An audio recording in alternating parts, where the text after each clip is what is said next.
I take it Mr. Fremonet's condition has stabilized? Of course! I wouldn't have left the infirmary otherwise. I've been expecting those two, but might I inquire as to the purpose of your visit, Miss Sejuane? I wanted to check up on Miss Cloran. How are you feeling? Mostly fine, I think. If you don't mind, I'd like to perform another quick physical exam. It'll just take a few minutes. All right. Thank you for looking out for me. I'll take my leave for now, then. Well, want to explain yourself, Risley? Of course, but I'm not partial to the word choice of explain. How about enlighten? Where should I begin? How about you start by asking me any questions you have? You can start with whichever one you'd like to get answered the most. Then Paimon will begin. Did you know about Lenny's goals from the very beginning? No. I just knew they were Fatui operatives sent to the fortress by the Knave. As for their specific goals, I only figured those out as you made progress on your investigation. You managed to monitor and stay ahead of them even though you didn't know what they were trying to do? They came here with ulterior motives. I'm quite adept at discerning what that kind of behavior signals. Initially, I thought their goal was just to investigate Child's disappearance. Linny suggested that I had deliberately let him escape, but in truth, I didn't really do anything special to help or hinder him while he was here. Everything he did, from finding helpers to leaving this place, he did on his own. Of course, it's inevitable that the Knave would make a big deal out of her fellow Harbinger's unexplained disappearance. I'm also quite curious about where that Harbinger went, so I figured I might as well let the Fatui do their own investigative work. All I care about is the answer. So you were hoping Lenny's group would just do your work for you! You make it sound like that's a bad thing. Unfortunately, things didn't go as planned. I assume that Fremonet has told you already, the ratio of primordial seawater around the fortress of Meripede is on the rise. The Forbidden Zone has always been Linny's target, and you got roped into that investigation after running into him. I began to intervene out of concern for your safety, and also to prevent the fortress from becoming entangled in more irksome matters. Are the rumors true? That you're also a former criminal? Now, why would you put it like that? Isn't staying here all day and serving as the manager of the fortress a kind of sentence unto itself? Another form of prison? I just happen to have some support from the rest of the inmates, that's all. Oh, right! Paimon wanted to ask, who invited Cloran down here? Me, of course. I paid her good mora to come down to the fortress for some field work. As a champion duelist, Miss Cloran could be considered to be an independent party. I needed to find an exceptionally capable person to help me get through the impending crisis. And saving Fremonet was part of that crisis? You can think of it like that, yes. Credit where credit is due, that boy is quite adept at diving. Had conditions not been as hostile as they were, he probably would have found the missing Harbinger already. That's not something you should be asking after. Neuvillette only asked you to investigate Child's whereabouts. All I need to prove to you is that the Forbidden Zone had nothing to do with the Harbinger's disappearance. That should be clear now that you've spoken to Fremonet. But we've already uncovered that there's something wrong with the infirmary, and we've answered a bunch of questions that you threw at us. Isn't it about time that you answer our last question in return? You make a compelling case. Do you really want to know the answer that badly? Yeah, Paimon really wants to know. Even if the truth may not be pleasant? Follow me.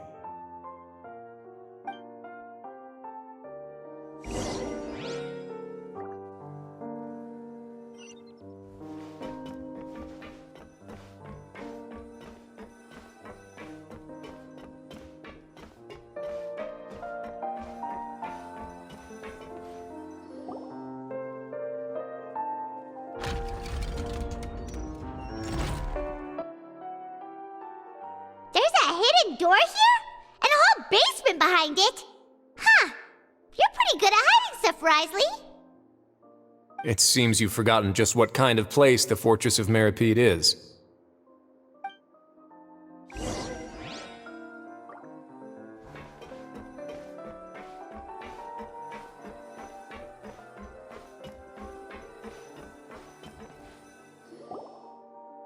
Stand on the central plate. Wait, is there a secret mechanism or... Whoa!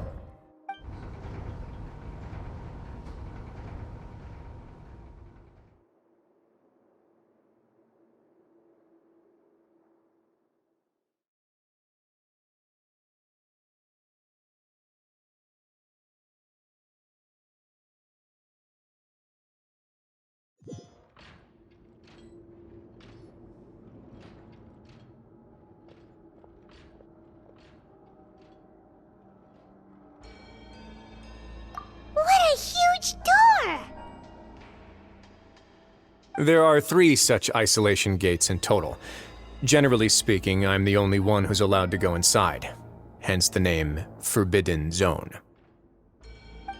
Am I correct to assume you're going to run on back and tell your little Fatui friends everything? Well, Paimon wasn't thinking of keeping anything from them. Well, I'd advise you wait until you've seen the whole truth of this place for yourself before deciding whether or not to tell them.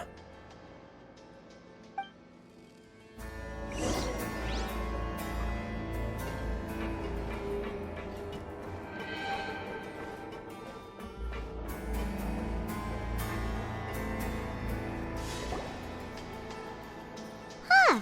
So there's a switch on the side. Stand back.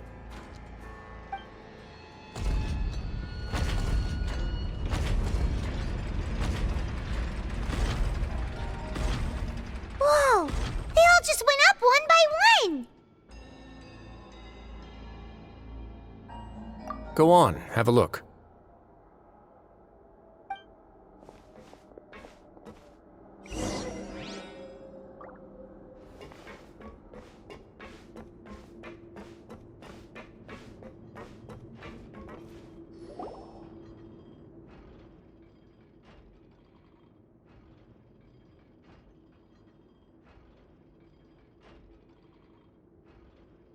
I've been interested in what lies beyond that gate ever since I assumed leadership of the Fortress of Meripede. Of course, it would be unwise to recklessly open it, but it'd also be risky and negligent to simply ignore any potential danger that could be behind it. The readings on that dashboard have not budged since the day when I first laid eyes on this place. But over the past year, the needle has crept upwards from its original position, likely because some parameter it's been tracking has changed, if only infinitesimally. Normally I would have ignored it, but I happened to have some free time when I noticed it, so I investigated. Any guesses what the reading could be tracking? Very reasonable guesses. I've considered both of those as well. Unfortunately, our dashboard is tracking something less ordinary. The temperature should vary with weather and climate changes, so for something that rarely shifts, the water pressure is more likely. We ran a few tests to increase the pressure from the outside, but the readings didn't change at all. Later on, a few more possibilities occurred to me, such as a potential connection with the primordial sea. I began to make a few preparations based on that hypothesis. Over the past few days, the needle has moved again. With that, and the symptoms that Fremine displayed after leaving the fortress, I can now confidently conclude that the readings represent the concentration of primordial seawater in the seawater nearby. The concentration of primordial seawater? But we're already under the sea! And that is precisely the problem. We're at the bottom of the sea, and now we're surrounded by toxic seawater. Somehow, primordial seawater got mixed in, and the concentration is steadily rising. Yes, that's very likely. But forget about the two of us! Not even Neuvillette knows where the primordial sea could be, much less where we could find and plug a leak. Oh. Oh! Seems like you've figured it out. I believe the primordial sea lies directly beneath this sluice gate. For some reason, the primordial seawater levels have risen significantly, and it's now very close to us. The indicators are now red. Although the gate still stands, some primordial seawater has already leaked out and mixed into the sea around us. If this continues, soon it will no longer be able to hold back the primordial sea at all.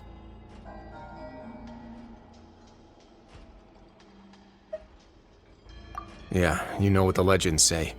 If this place falls, then everyone in Fontaine will be turned into puddles in the span of a night. But that's just too weird! Why would the Fortress of Meripede be built right above a sluice gate for the Primordial Sea? Who built this place anyway? Your expression tells me you think this might be part of a vast, complicated conspiracy. To be honest, you might find the actual answer may be exceedingly boring. It's just that the secret of the Forbidden Zone had been long forgotten by the nation before I rediscovered it with my research. There's no single founder of the Fortress of Meripede in any traditional sense. What we know about its history has been left to us by the people who used to live here. When the previous Hydro Archon, Egeria, ruled the land, all convicted criminals from Fontaine were exiled.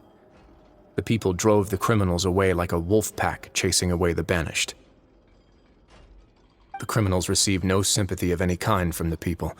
They were exiled to the desolate seaside, where they experienced only pain, struggle, and the bone-chilling cold. Some of them began to repent, and prayed to the Hydro Archon, asking if there was still anything they could do. The Hydro Archon took pity on them, and said, "You may go guard my secret, deep underneath the waves." And so, leaning on the power of the Hydro Archon, they gathered underneath the sea and began to build a fortress. They became a community down there in the deeps, and over the years helped it to grow.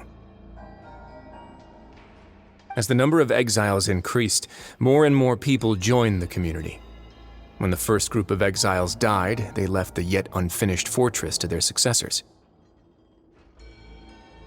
The Hydro Archon continued to lend her support, allowing the fortress and what it stood for to continue growing ever larger. Before long, this dark underwater fortress became the sinner's only home. And with that, the people here stopped referring to the fortress as a prison. They saw themselves as repenting sinners who would regain their freedom once they had sufficiently redeemed themselves. But as time went on, people also realized that the fortress was a lonely place. Once they had gotten used to life here, they could no longer feel comfortable living in the overworld. Once they had finished serving their sentences, some people left and some others chose to stay. They'd find some idle position and let their withered souls fade away with the ancient secrets of the past. After many, many centuries, few people still remember the reason for the fortress's founding. Now they just see it as an integral pillar of Fontainian society, as the place where criminals deserve to be sent. Now and again, researchers manage to break one law or another and live out their days in the fortress. I learned all this from an elderly historian. Everyone else just thought he'd made it all up. But now you know every part of that history is true. Indeed. It's just as the prophecy says. If this gate fails, then everyone will be dissolved into the sea. To be frank, not really. But sadly, that hasn't stopped this prophecy from proving all too accurate. Prophecies are troublesome things. Just hearing one will create the first wave of panic. Seeing signs of it will bring about the second, and actually witnessing it in real time, the third. Let's go somewhere else. I want to show you something.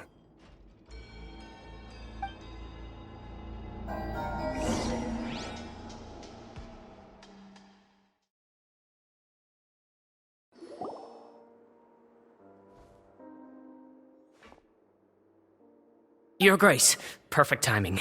The results from our last round of experiments have... Wait, Jurier, he's not alone! Huh? Lorvine and Jurier? No need to panic, you two. I've already told them about our plan.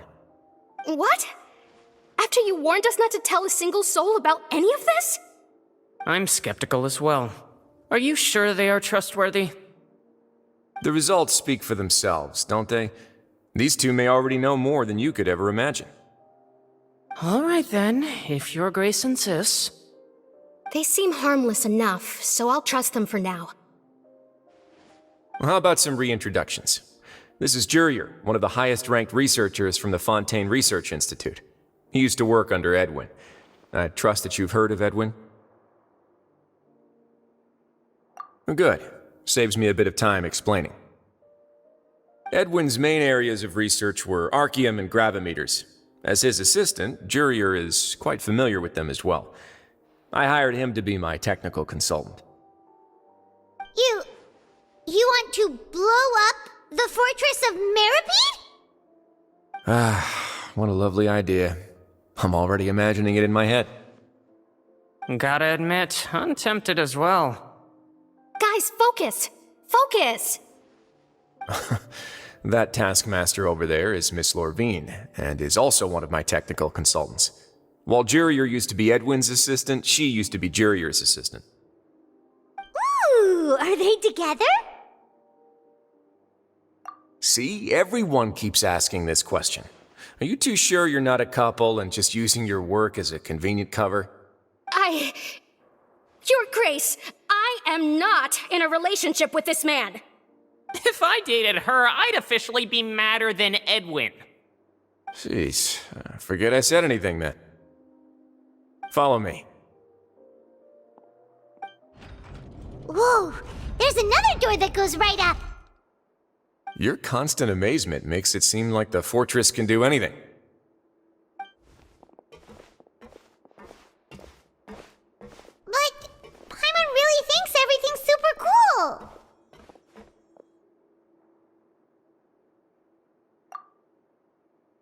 Well, let's spice it up a bit. And here you go.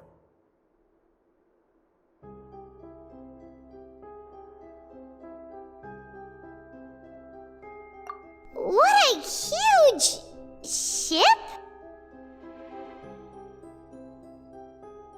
This is also a production zone that Paimon's never seen before. What's going on?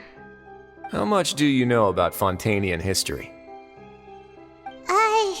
Not much at all. Well, then maybe you haven't heard the story of ancient Lemuria. To give you a quick rundown, Fontaine used to be ruled by the Lemurian dynasty. According to legend, the Lemurian king Remus came to this land after being inspired by divine revelation and found the seer Sibila, who had taken on the form of a golden bee.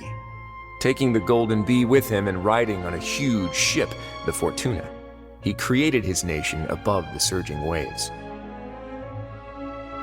He called his nation Lemuria and used the Fortuna to incessantly search for new tribes and islands, calling on them to join his empire. There's a ship in this story too? Where there's water, there'll be ships. People believe that hope can always be found at the end of a voyage. Do you believe that too? To a point, I think. As you've already seen, I have a whole factory's worth of labor, materials, and technology at my disposal. Certainly can't hurt to give it a try. So the moment I began to speculate that the primordial sea might lie underneath the gate, I also began this project. Were you inspired by the legendary Fortuna? Maybe. Fontainians need something to hold on to cope with the impending disaster. Were the workers to find out the truth behind this ship, riots would destroy the fortress faster than any catastrophe. As the fortress's administrator, I'd never make such a reckless call. All right, that's enough talking for now. I'll need another 3 cups of tea to soothe my throat. Do you have any other questions? Seems like you're good. Come on, I'll take you back.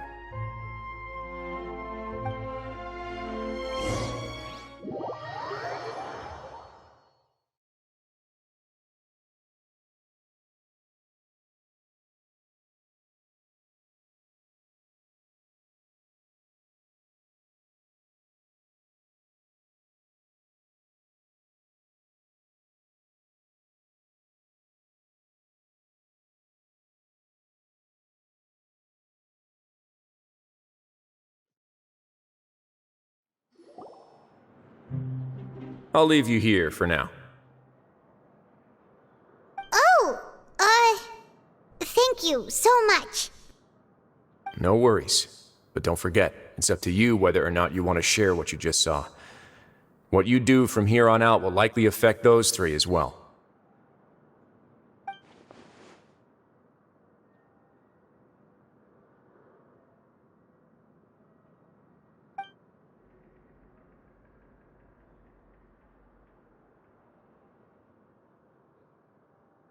Yeah, we'll put a lot of thought into it for sure. Great. I look forward to what happens next.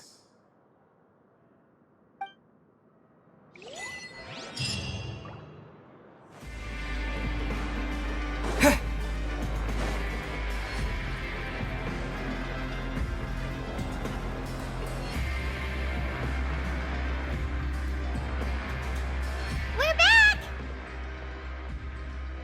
Welcome back. Do you want a cup of tea?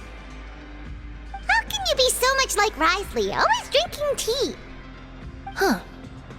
Actually, now that you mention it, I just remembered something now. While I was sedated, I could still barely hear two people talking next to me. They were discussing everything, from the leaves to the water and even the teacups themselves. Must have been Risley and Seishween.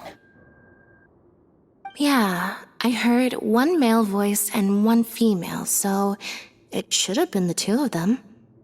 They really were just talking about brewing tea. I really can't make sense of this place. So, Traveler, Paimon, were you able to learn anything from Risley? Yeah, he explained everything. Very well. Then, would you mind checking your answers against my speculations? Yeah, I took the time to rest, so I'm feeling a lot more relaxed now. Nobody else is around, and Miss Sejuin is also busy with something or other, so let's just talk here. All right, then I'll posit my theories. I asked myself 3 questions. Firstly, why was Fremine affected by the primordial seawater? It was because he dove into the sea. My theory is, the long-lost primordial sea is probably very close to the fortress of Mirapede. Whoa, he's good. He got that right on the first try. That's our Linny. Secondly, Risley's attitude changed dramatically during the course of our stay here. He ignored us completely at first, then suddenly roadblocked us. Why? I spent quite a long time thinking about this. If he has been monitoring the Fatui since the very beginning, he probably ignored us at first because he was hoping we could find Master Child for him.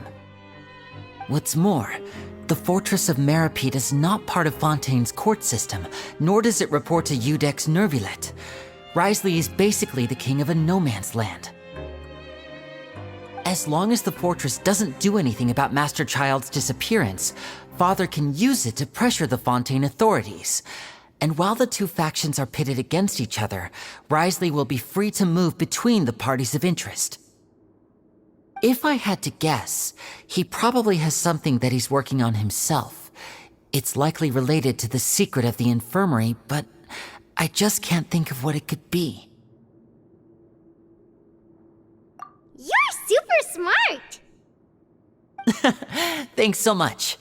Then finally, there's the last question. If Risley does have a plan, what could it be? All I know for now is that his plan probably has something to do with the changing nature of the seawater. He's even gotten Cloran to help him out. That can't be the full extent of what he's doing. There's probably a secret passageway behind the block in the infirmary, and there's something big in the fortress that most people here never get to see. He has a bargaining chip, and it could be important enough for Father to deal with him directly. I don't have enough information, so I have no idea what his chip might be. But let me guess. You have the last piece of the puzzle.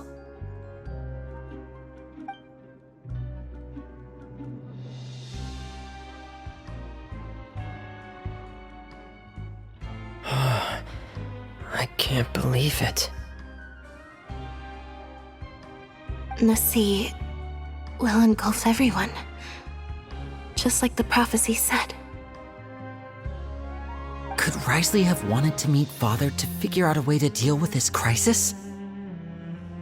If you remember, I once mentioned that Father sees the House of the Hearth as her base of operations, and she truly wants to resolve the crisis. But how could Risley have known that? Or perhaps he didn't know and just wanted to bring Father over to his side, which could be— Yeah, that makes sense to me. I understand your concerns as well, Traveler. I'll figure out a way to pass this on to our father. No matter what, we're on your side. The two of you have already aided us far too much.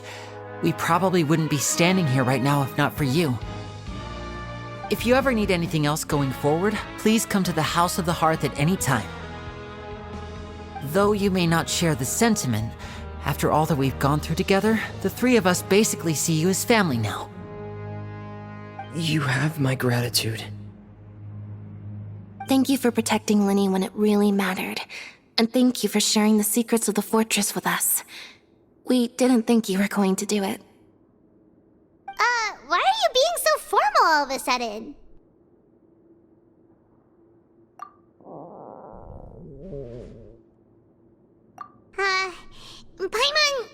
Paimon's hungry. Oh, you've done so much already. Go get some food. Alright, then we'll catch you guys another time.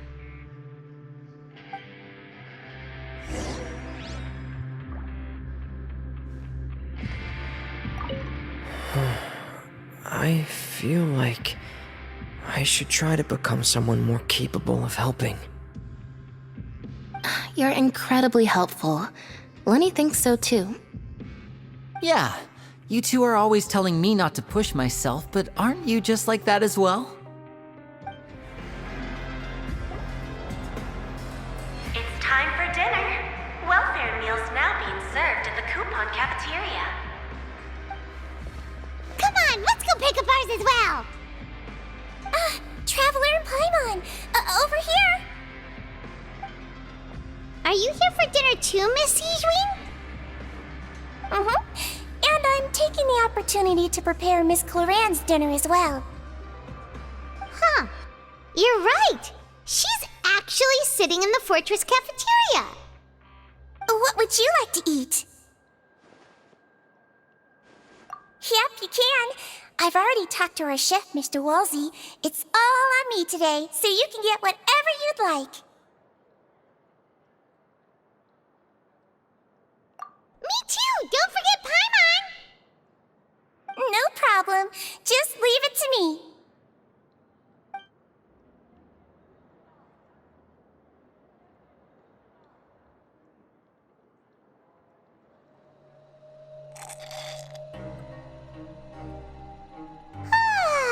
So delicious. Is this how it feels to be freeloaders? Wait a second, we did do plenty of work after all. Feeling full yet? How's the food? Delicious. I'm so glad to see you all so happy. Oh, see, the expression on your face just now? The muscle here just moved, which suggests that you're feeling quite relaxed at the moment.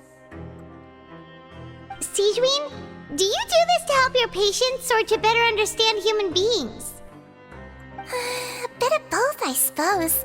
I'm a Melazine, which means I'm very different from human beings. I must know what you're thinking if I want to take good care of you. You're really good at taking care of people. Even though you're so short, you still talk and act like an older sister.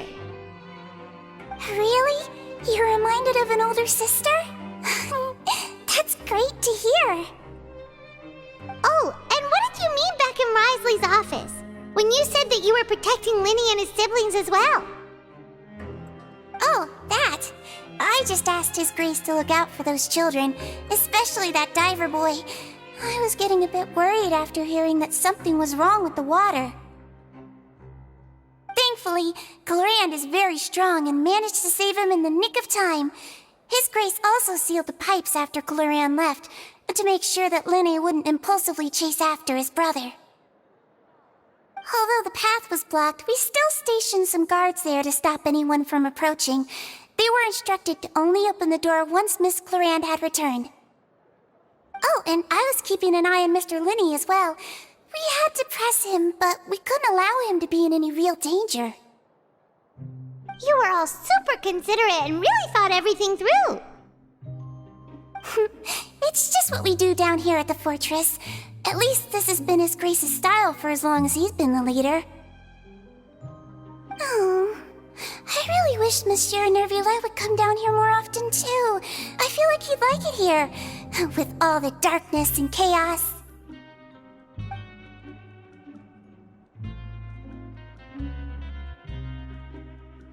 Get a good night's rest, you two. You both worked very hard.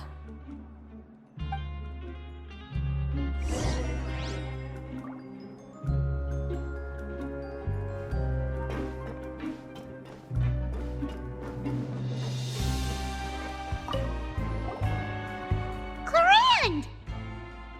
Ah, it's you two. How's dinner? It's all right. Miss Sijwin really put in a lot of effort. So we heard that Risley invited you to come down to help, and you saved Fremine too! You sure work super fast! Oh, it was child's play. Still, Paimon didn't know even champion duelists could take on side jobs. Oh, and why aren't you eating with Sijwin and the Duke? Won't you get bored eating by yourself? Miss Sijwin was with you, and the Duke has business of his own. Actually, didn't Navia say that you went out for dinner with her as well? Yeah. First time in a long time. First time in a long time? So you mean you've gone out to dinner with her in the past? In the past, yes. You seem to be enjoying yourselves here.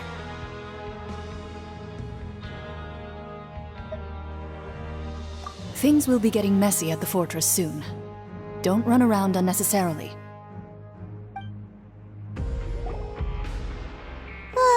So much has happened. Paimon just feels absolutely exhausted now that she's finally relaxed. Paimon's super sleepy. Are you sleepy too?